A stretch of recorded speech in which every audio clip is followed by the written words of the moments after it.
राष्ट्रवादीच्या राष्ट्रीय अध्यक्षपदाची सूत्र प्रफुल्ल पटेल यांच्याकडे सोपवली जाण्याची शक्यता वर्तवली जाते। राष्ट्रवादीचं राष्ट्रीय अध्यक्षपद प्रफुल्ल पटेल यांच्याकडे जाणार अशी सुद्धा माहिती सूत्रांमार्फत कळत आहे।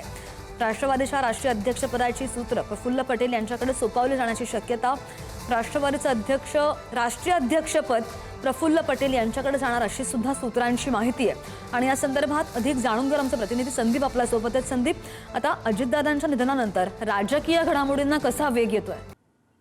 नाही, आता ज्या चर्चा किंवा बैठका ज्या चालू आहेत त्या नेत्यांमध्ये चालू आहेत। पवार कुटुंबियांपर्यंत अजून कुठल्याही नेत्यानं म्हणणं कुठलं मांडलेलं नाही किंवा कुठलीही चर्चा केलेली नाही। पण आपल्याला जी माहिती मिळते सूत्रांकडून त्यानुसार कदाचित राष्ट्रवादी काँग्रेसचं अध्यक्षपद जे आहे ते प्रफुल्ल पटेल यांच्याकडे दिलं जाऊ शकतं। काही नेत्यांचा तसा सूर पाहायला मिळतोय। पण महत्वाचं हेच आहे की जर विलिनीकरण होणार असेल तर मग राष्ट्रीय अध्यक्षपदाची गरजच काय? कारण राष्ट्रवादी काँग्रेस फुटल्यानंतर अजित पवारांच्या पक्षाची जी कमान आहे ती पूर्णपणे दादांच्याकडे दिलेली होती। राष्ट्रीय अध्यक्षपद त्यांच्याकडे होतं, जे पूर्वी शरद पवार यांच्याकडे होतं। पण आता प्रफुल्ल पटेल यांच्याकडे जर द्यायचं झालं तर मग काही नेते त्याला विरोध देखील करू शकतात।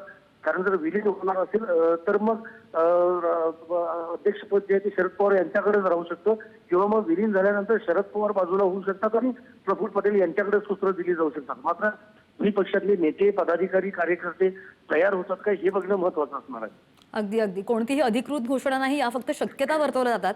मात्र तरी सुद्धा राष्ट्रवादीचं राष्ट्रीय अध्यक्षपद प्रफुल्ल पटेल यांच्याकडे सोपवलं जाईल अशी सूत्रांनी माहिती दिलेली आहे। संदीप, अपडेट घेत राहू, धन्यवाद दिलेल्या सगळ्या माहितीसाठी।